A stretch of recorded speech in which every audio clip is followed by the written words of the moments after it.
Grams stand. आज का हमारा टॉपिक है ग्राम्स स्टेन। ग्राम स्टेन में बेसिकली करते क्यों हैं, और पहले स्टार्ट करते हैं कि इसे स्टार्ट किसने किया। क्रिश्चियन ग्राम ने इसको इंट्रोड्यूस किया था 1884 में, और ये आज के डेट में काफ़ी इंपॉर्टेंट है इन डायग्नोसिस हमारा किस चीज़ के लिए, तो बैक्टीरियल डायग्नोसिस के लिए काफ़ी इंपॉर्टेंट स्टेन माना जाता है।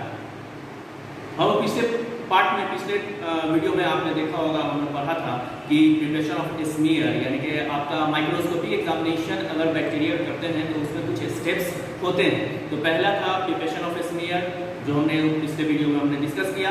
दूसरा था हमारा फिक्सेशन, तो फिक्सेशन भी हमने डिस्कस किया था। अब आता है स्टेनिंग। तो स्टेनिंग में हमारा जो मोस्ट इंपॉर्टेंट स्टेन होता है वो होता है ग्राम्स स्टेन। ग्राम्स स्टेन को इंट्रोड्यूस किया क्रिश्चियन ग्राम ने 1884 में। इससे ये एक डिफरेंशियल स्टेन है। अब मैं बता दूं कि डिफरेंशियल स्टेन जो है कि आपका ये एक सिंपल स्टेन होता है। सिंपल स्टेन तीन कैटेगरी में बांटते हैं। पहला सिंपल स्टेन, दूसरा differential stain, and third one is special stand.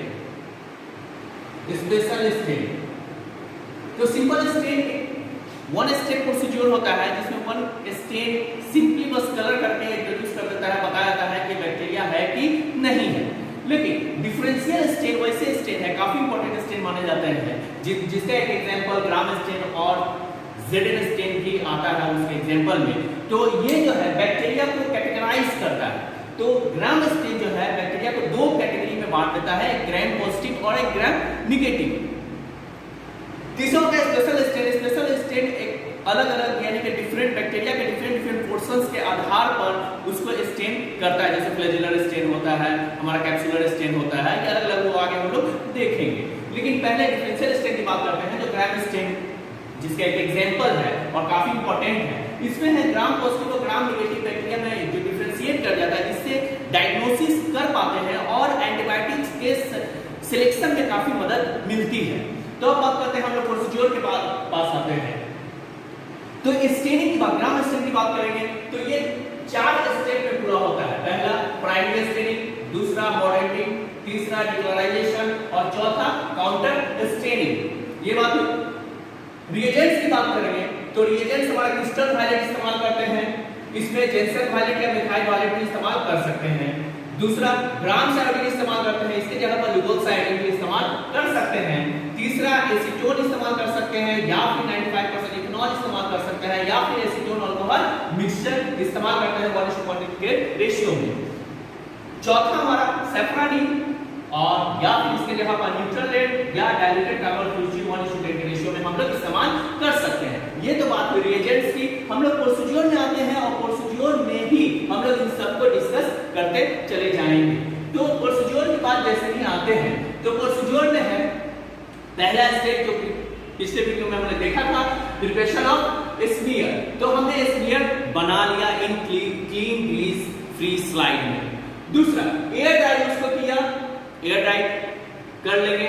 Next आता है हीट फिक्सेशन। हीट फिक्सेशन के लिए हम लोग डिस्कस किए थे कि हीट फिक्सेशन में करते हैं स्लाइड जैसे एयर ड्राई हो गया तो फ्लेम के ऊपर 3 to 4 टाइम्स हम इसको पास करेंगे। अप्रॉक्स टेंपरेचर 50 to 60 डिग्री होता है, और उसको फील करने के लिए कि सही हुआ है कि नहीं, उसके लिए हम लोग क्या करते हैं, अपने बैक पोर्शन ऑफ हैंड में उसको स्लाइड को टच करते हैं। अगर हम लोग बेहतर फील किए, हम बर्दाश्त कर सके, देन आपने ठीक किया, अन्यथा वो गड़बड़ हो सकता है। ठीक है, तो हीट फिक्सेशन तक हम लोग डिस्कस कर चुके हैं। हीट फिक्सेशन हो गया। अब आता है हमने स्लाइड, जो हीट फिक्सेशन हो गया उस स्लाइड को हम क्या करेंगे, एक स्टेनिंग रैक पे रख देंगे। स्टेनिंग रैक पे स्लाइड को रख दिया, इसलिए अब इसमें क्या करते हैं, क्रिस्टल वायलेट स्टेन होता है, उसको क्या किया कि पोर कर देंगे, डाल देंगे।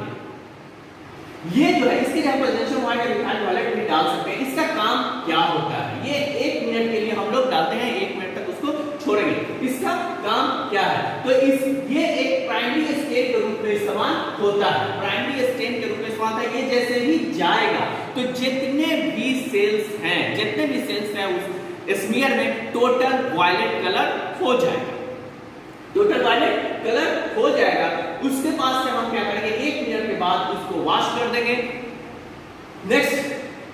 इससे पता है ग्राम्स आयोडीन 1 मिनट के लिए वॉश करके फिर हम स्लाइड को रखेंगे और उसके बाद से ग्राम्स आयोडीन उस पे किस पे स्लाइड पे स्मीयर पे पॉर करेंगे, पूरी तरह से स्मीयर को कवर कर देंगे। ये 1 मिनट के लिए हम लोग डालेंगे ग्राम्स आयोडीन या फिर लुगोस आयोडीन। ये स्टेप को मॉडर्निटी कहा जाता है। मॉडर्निटी क्या है कि वैसा स्टेप, वो स्टेप है जिसमें इनहांसमेंट यानी कि ये एक कोई रिएक्शन में कोई हेल्प नहीं करता है, ये सिर्फ स्टेन को स्ट्रॉन्ग बॉन्ड बनाने में ये हेल्प करता है, स्ट्रॉन्ग बॉन्ड बनाता है इन बिटवीन। ये ग्राम्स आयोडीन जैसे ही जाता है, ग्राम्स आयोडीन और क्रिस्टल वायलेट के बीच में बॉन्डिंग बन जाती है। नेक्स्ट जाता फिर 1 मिनट के बाद फिर हम वॉश कर देंगे। वॉश करने के बाद फिर इसको एसीटोन अल्कोहल मिक्सचर 20 सेकेंड्स के लिए हम डालेंगे। एसीटोन अल्कोहल मिक्सचर 20 सेकेंड्स के लिए ऐसे डालते हैं, इसको टिल्ट करके स्लाइड को टिल्ट करके हम ड्रॉप बाय ड्रॉप ऐसा डालेंगे कि उसमें से कलर गिरता चला जाता है, यानी कि ये वायलेट कलर जो है वॉश आउट होता चला जाएगा। ये 20 सेकेंड के लिए हम लोग करेंगे। ये कहेंगे इसको डिक्लराइजेशन स्टेप में काउंटिंग करते हैं। डिक्लराइजेशन हुआ, अब है फिर इसको वॉश करेंगे।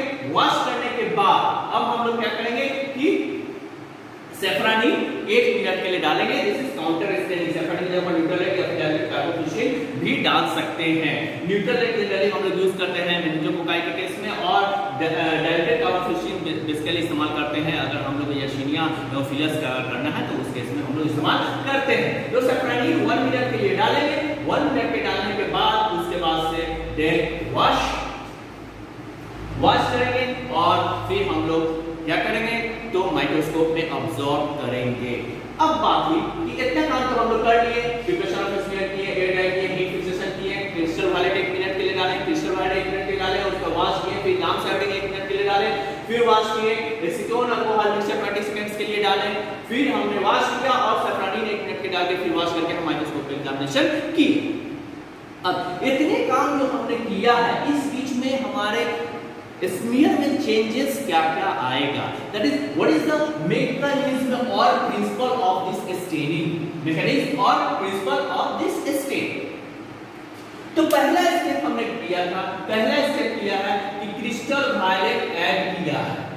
पहला step that is primary staining. Primary staining में हमने किया था कि क्रिस्टल वायलेट ऐड किया फॉर 1 मिनट के लिए इसको डाला। इसमें क्या हुआ, तो इसमें हमने पहले जिक्र किया, यहाँ पर प्राइमरी स्टेनिंग में जितना भी सेल्स होता है स्मीयर में टोटल कलर हो गया, एक वायलेट कलर का हो गया।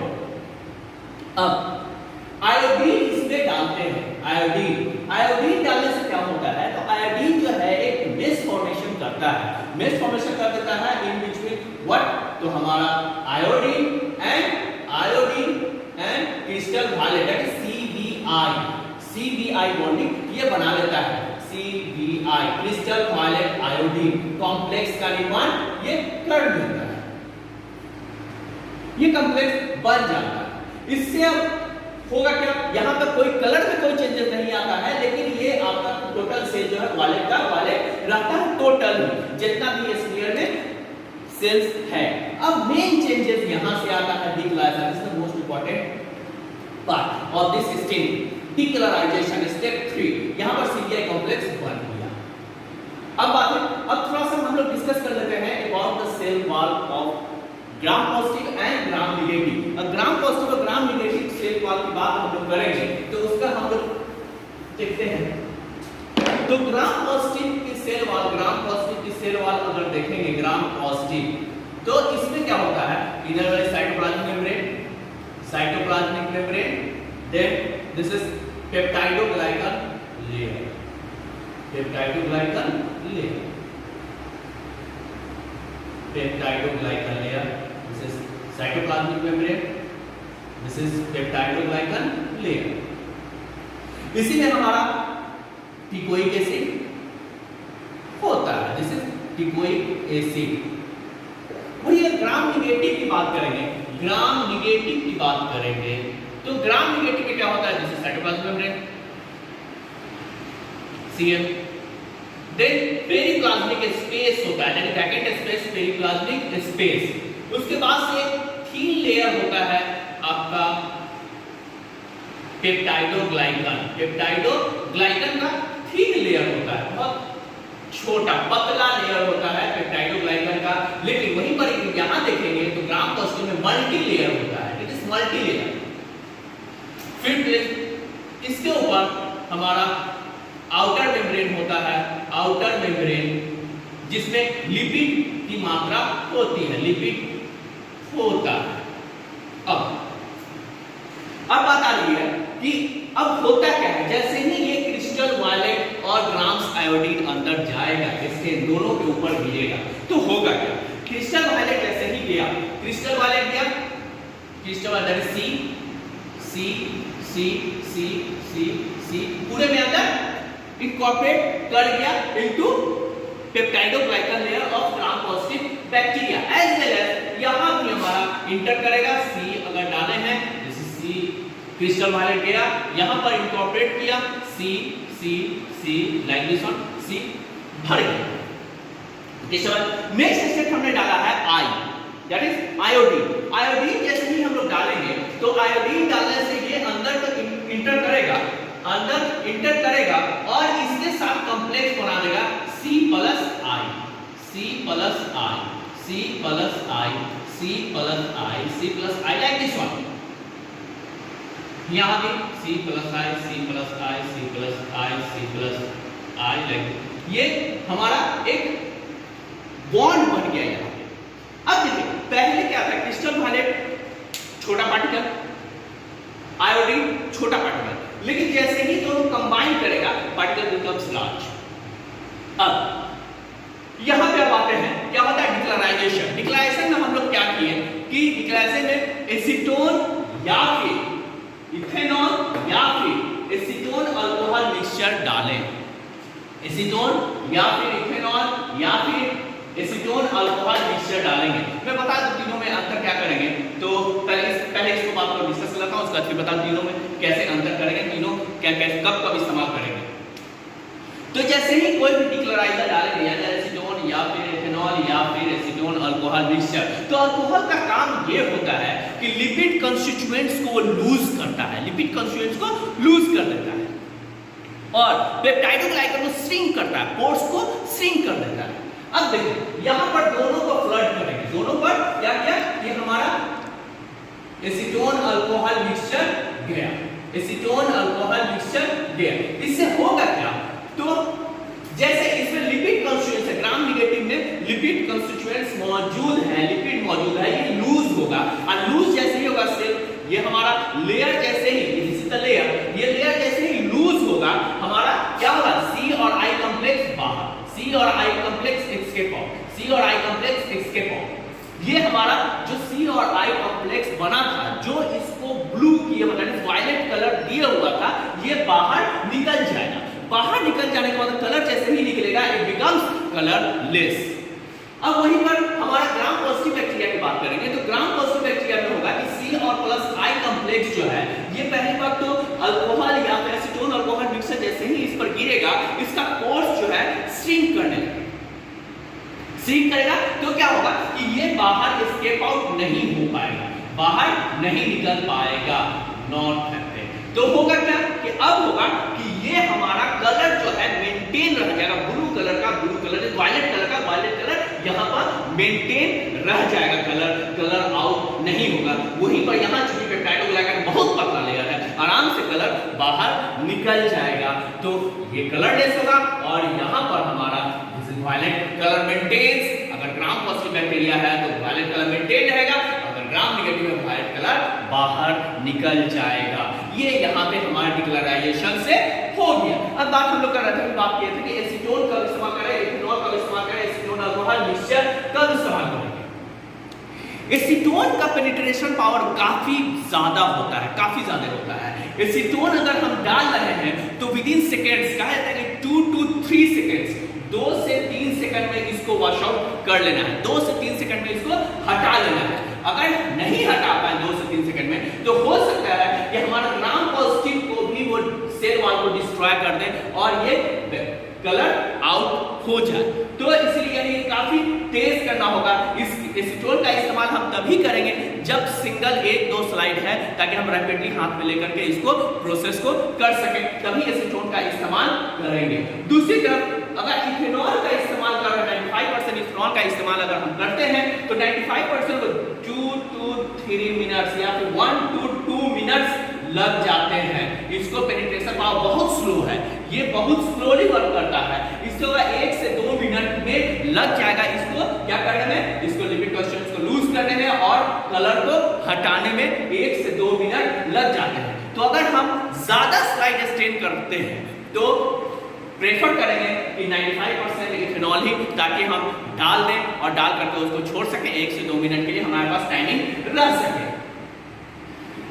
तीसरी तरफ अब हम करते हैं क्या कि एसीटोन अल्कोहल मिक्सचर दोनों को 1:1 के रेशियो में आधा आधा मिला दिए। इससे होगा क्या कि एसीटोन की पेनिट्रेशन पावर काफी ज्यादा है, अल्कोहल की पेनिट्रेशन पावर कम है। इससे होगा क्या कि दोनों मिक्स जैसे ही होगा, इट बिकम्स मिनिमाइज, यानी कि आप बीच में आ जाएगा, मिड में हो जाएगा और आराम से 20 to 30 सेकेंड्स में ये होगा। ये बेहतर यही है कि इसको दोनों को मिक्स करके हम इजी वे में इस्तेमाल कर सकते हैं, इसमें नुकसान होने के चांसेस कम है और इजी वे में हम इसको यूज कर सकते हैं। अब बात है कि यहाँ पर हुआ, अब चेंजेस जो यहाँ पे देखें तो एक तरफ ग्राम पॉजिटिव अगर बैक्टीरिया है तो वो वायलेट कलर मेंटेन करेगा और ग्राम नेगेटिव है तो वायलेट कलर लूज कर जाएगा। चौथा स्टेप हमारा आता है काउंटर स्टेनिंग का, दिस इज काउंटर स्टेनिंग। चौथा स्टेप, इसमें हम लोग सैफरानिन इस्तेमाल कर सकते हैं, निकोलेट इस्तेमाल कर सकते हैं या डायल्यूटेड कार्बन फिशिन इस्तेमाल कर सकते हैं। ये हम लोग क्या करते हैं कि जैसे ही काउंटर, ये दोनों सेल यहाँ पर पिक्चर आ गया है, एक तरफ सेल हो सकता है ग्राम पॉजिटिव बैक्टीरिया हो तो वायलेट कलर मेंटेन करेगा, और ग्राम नेगेटिव बैक्टीरिया हो तो वो वायलेट कलर लूज कर जाएगा। अब यहाँ पे हम डाल दिए काउंटर स्टेन के रूप में सैफरानिन डाल देते हैं फॉर 1 मिनट, 1 मिनट के लिए डालें। इससे होगा क्या कि ये जो है इस तरफ एक तरफ हुआ हुआ है कि ये हमारा वायलेट कलर अगर मेंटेन किए हुआ कोई सेल है तो वो क्या करेगा कि हमारा कोई कलर उसमें नहीं एब्जॉर्ब करेगा, क्योंकि वो ऑलरेडी कलर्ड है, वो कलर एब्जॉर्ब नहीं कर पाएगा। और दूसरी तरफ अगर एक कॉमन सी बात देखें तो ऑलरेडी वो ब्लू कलर है हमारा, जो हम डाल रहे हैं सैफरानिन, दिस इज रेड कलर, तो ब्लू कलर पे रेड कलर चढ़ना काफी मुश्किल होता है। इसलिए कहा जाता है काउंटर स्टेनिंग हमेशा कॉन्ट्रास्ट कलर होता है, हमेशा कंट्रास्ट कलर हम लोग इस्तेमाल करते हैं। कंट्रास्ट कलर करने का मतलब कि वैसा कलर, देखिए एक तरफ हमारा डीप कलर है, एक तरफ लाइट कलर है, blue and right, blue and red, blue और रेड रहता है कि अगर एक तरफ ब्लू है और एक रेड है, दोनों को इजी में डिफरेंशिएट किया जा सकता है। तो यहाँ पर कलर कोई चेंज नहीं वाला, ब्लू था, ये हम लोग क्या किए, यहाँ पर कोई सेल में कोई कलर नहीं रहेगा, वायलेट कलर अपना मेंटेन करेगा। लेकिन चूंकि यहाँ पे एक सेल क्या हुआ, अगर ग्राम नेगेटिव सेल है तो वो सेल क्या करेगा, चूंकि कलरलेस हो गया है, वो रेड कलर ले लेगा, एब्सॉर्ब कर लेगा और सेल हमारा क्या होगा तो रेड नजर आने लगेगा। इस तरह से हो रहा है, हमारा नजर आ रहा है कि क्या होगा, अगर ग्राम पॉजिटिव बैक्टीरिया है then it will be violet in colour और ग्राम नेगेटिव बैक्टीरिया है then it will be red in colour. तो ये हुआ। अब है कि क्या क्या रिपोर्टिंग में क्या क्या इंफॉर्मेशन डालेंगे। तो रिपोर्टिंग में पहले हम लोग ऑब्जर्व क्या क्या करेंगे, क्या क्या देखेंगे। पहली चीज बैक्टीरिया प्रेजेंट है कि नहीं, और अगर प्रेजेंट है तो कितना प्रेजेंट है, उसमें हम लोग इस तरह से रिपोर्ट कर सकते हैं। अगर बहुत ज्यादा मात्रा में है, मॉडरेट, कुछ कम है, फ्यू, और एकदम कम है, बहुत कम मिल रहा है, स्कैंटी। देख ग्राम रिएक्शन कि हमको ग्राम पॉजिटिव बैक्टीरिया मिला है या फिर ग्राम नेगेटिव बैक्टीरिया मिला है। थर्ड मॉर्फोलॉजी, तीसरा चीज देखेंगे मॉर्फोलॉजी, कोकाई है, डिप्लोकोकाई है, स्ट्रेप्टोकोकाई है, रॉड्स है, कोकोबैसिलाई है। इस तरह के अलग अलग क्या क्या चीज इसमें नजर आ रहा है, किस टाइप का बैक्टीरिया, मॉर्फोलॉजिकल कैरेक्टर बैक्टीरिया का क्या है। नेक्स्ट, वो कहीं इंट्रासेलुलर तो नहीं है। नेक्स्ट पर प्रेजेंस ऑफ फर्स्ट सेल मिला है कि नहीं मिला है, प्रेजेंस ऑफ ईस्ट सेल और एपिथेलियल सेल, ये सब चीज मिल रहा है कि नहीं मिल पा रहा है। जैसे एक एग्जांपल मैं दे रहा हूं कि अगर हमने यूरेथ्रल स्मीयर का एग्जामिनेशन किया है तो हमको हो सकता है कि ऐसा रिपोर्टिंग मिले कि ग्राम निगेटिव, पहला बात नंबर की बात कर रहे हैं तो moderate number of gram negative intracellular diplococci and many pus cells are present in smear. This will be reporting. ऐसा रिपोर्टिंग हो सकता है कि आपको कम मिले तो स्कैंटी लिख सकते हैं, बहुत कम मिलते हैं स्कैंटी लिख सकते हैं। Scanty number of gram negative intracellular diplococci and many persons are present, या पर्सन नहीं मिले तो डिप्लोकोकाई आर प्रेजेंट डायरेक्ट, यानी कि अलग-अलग रिपोर्टिंग आप कर सकते हैं। लेकिन रिपोर्टिंग के लिए इतने इंफॉर्मेशन होने जरूरी है, इतने चीज को हम लोग माइक्रोस्कोप में देखेंगे। अब बात आती है कि हमने रिपोर्टिंग किया, हमारी गलत रिपोर्टिंग कब हो सकती है, हम गलत रिपोर्टिंग कब कर सकते हैं, यानी कि है ग्राम पॉजिटिव बैक्टीरिया हमने और ग्राम निगेटिव कर दिया, ये कब हो सकता है, रिस्पांस ग्राम निगेटिव रिपोर्टिंग कब हो सकता है। तो ये इसके कुछ चांसेस होते हैं, जैसे एंटीबायोटिक थेरेपी, अगर पेशेंट से जिसके हमने मटेरियल लिया है एग्जामिनेशन के लिए, अगर एंटीबायोटिक उसको दिया गया होगा, एंटीबायोटिक का कोर्स उसका चल रहा होगा, तो हो सकता है इससे होता क्या है, एंटीबायोटिक चलने से बैक्टीरिया का सेल वॉल रप्चर करता है, और अगर सेल वॉल ही रप्चर कर दिया तो स्टेन कैरी वो नहीं करेगा। जब स्टेन कैरी नहीं करेगा तो ग्राम पॉजिटिव होने के बाद भी वो ग्राम निगेटिव कलर दे देगा। क्योंकि हमने देखा है कि वायलेट कलर तभी रिटेन कर पाता है जब उसका हमारा सेल वॉल प्रॉपर हो, पेप्टाइडोग्लाइकन की वजह से हमारा मेंटेन रहता है वायलेट कलर। इसीलिए अगर सेल वॉल ही डैमेज है तो फिर कलर तो एब्जॉर्ब वहां नहीं कर पाएगा, रिटेन नहीं कर पाएगा, डिक्लराइज हो जाएगा। दूसरा, डिक्लराइज होने के बाद से हमारा कलर कौन सा पकड़ेगा, जो कॉन्ट्रास्टिंग करेंगे सैफ्रानिन से वो रेड कलर पकड़ेगा, और रेड कलर का मतलब हम लोग समझेंगे कि वो ग्राम निगेटिव है, एक्चुअल में ग्राम पॉजिटिव था, उसका एंटीबायोटिक थेरेपी की वजह से सेल वॉल रप्चर हो चुका था। दूसरा, एक्सेसिव हीट फिक्सेशन, अगर हीट फिक्सेशन भी अगर ज्यादा करेंगे, हीट अगर हम बार बोल रहे हैं 50 to 60 डिग्री हीट देंगे और देखेंगे कि यहाँ हमारा बर्दाश्त कर पा रहा है, उतना ही हीट दे पाएंगे, ठीक है ना, उतना ही देंगे। तो इससे अगर ज्यादा हीट देते हैं उससे क्या होता है, सेल वॉल उससे भी रप्चर हो जाता है। फिर बात वही है कि सेल वॉल अगर रप्चर हो जाएगा तो हमारा वायलेट कलर रिटेन नहीं कर पाएगा, डिक्लराइज हो जाएगा और फिर ग्राम निगेटिव रिपोर्ट होने लगेगा। Next one is over decolourisation. Over decolourisation करने का मतलब कि अगर वही बात हम लोग कर रहे थे, पिक्चर हमने डिस्कस किया था कि अगर एसीटोन डाल देंगे, ज्यादा देर में डाल देंगे, उसका टोटल कलर वॉश आउट हो जाएगा, ग्राम पॉजिटिव भी उसमें कलर अपना रिटेन नहीं कर पाएगा। तो उस केस में भी हमारा क्या होगा कि हमको ग्राम पॉजिटिव ग्राम निगेटिव जैसा नजर आएगा। अगर आयोडीन, अगर पुराना आयोडीन, ख्याल करेंगे इस केस में हम लोग न्यू लॉट्स इस्तेमाल करेंगे या ज्यादा पुराना, काफी पुराना लॉट अगर इस्तेमाल करेंगे तो हो सकता है कि आयोडीन उसमें डैमेज हो चुका हुआ, खराब हो चुका हुआ, तो उस वक्त भी हमारा स्टेन कैरी नहीं करेगा, निगेटिव नजर आएगा, ग्राम निगेटिव बैक्टीरिया नजर आएगा। स्मीयर अगर ओल्ड कल्चर का, यानी कि पुराना कल्चर का स्टेन, अगर आज हमको स्टेन करना है, कल उसको स्टेन कर रहे हैं, कल्चर हमारा पुराना 24 घंटा के बाद का हो गया, 48 घंटे का हो गया, इस तरह का अगर कल्चर अगर हम इस्तेमाल कर रहे हैं, उसमें भी क्या होता है कि बैक्टीरिया बाय एज उसका सेल वॉल डैमेज होने लगता है, इस वजह से वो कलर रिटेन नहीं कर पाएगा। तो इन कुछ केसेस हैं जिसमें हमारा क्या होगा कि ग्राम पॉजिटिव होने के बाद भी हमारा ग्राम निगेटिव नजर आएगा। दूसरी बात कि अगर ग्राम निगेटिव है, ग्राम पॉजिटिव कब दिखेगा, इसके लिए स्मीयर की बात, प्रिपरेशन ऑफ स्मीयर में हम लोग डिस्कस किए थे कि प्रिपरेशन बनाने का, स्मीयर बनाने का कुछ को थीक बनाते हैं, कुछ को थीक बनाते हैं। अगर कुछ ऐसे हैं जिनको थीक बनाना है तो थीक काफी बना देंगे, तो होगा क्या कि बैक्टीरिया तक हमारा डिक्लराइजर पहुंच नहीं पाएगा, वो डिक्लराइज नहीं कर पाएगा, ग्राम निगेटिव को भी वो डिक्लराइज नहीं कर पाएगा, और वो ग्राम पॉजिटिव यानी कि वायलेट कलर रिटेन किए हुए रहेगा। वायलेट कलर रिटेन किए रहेगा तो हमारा क्या होगा कि हमारा है ग्राम निगेटिव लेकिन नजर आएगा ग्राम पॉजिटिव, यानी कि टू थीक, बहुत मोटा स्मीयर बनाने पर भी ऐसा हो सकता है। मोटा स्मीयर बनाएंगे तो ग्राम निगेटिव बैक्टीरिया ग्राम पॉजिटिव बैक्टीरिया की तरह यानी कि वायलेट कलर नजर आएगा। अब बात करें कि हर टोटल जितने बैक्टीरिया हैं, सब बैक्टीरिया अपना ग्राम में, ग्राम स्टेन में कैटेगराइज नहीं हो पाता है, ग्राम निगेटिव या ग्राम पॉजिटिव बैक्टीरिया में कैटेगराइज। जैसे सबसे अच्छा example mycobacterium tuberculosis, mycobacterium tuberculosis gram stain नहीं रिटेन। दूसरा ट्रिपल पैलिडियम की बात करेंगे, वो भी ग्राम स्टेन नहीं कर पाता है, इसीलिए इसको है कि अलग अलग स्टेन की जरूरत पड़ती है, उसमें हम लोग करेंगे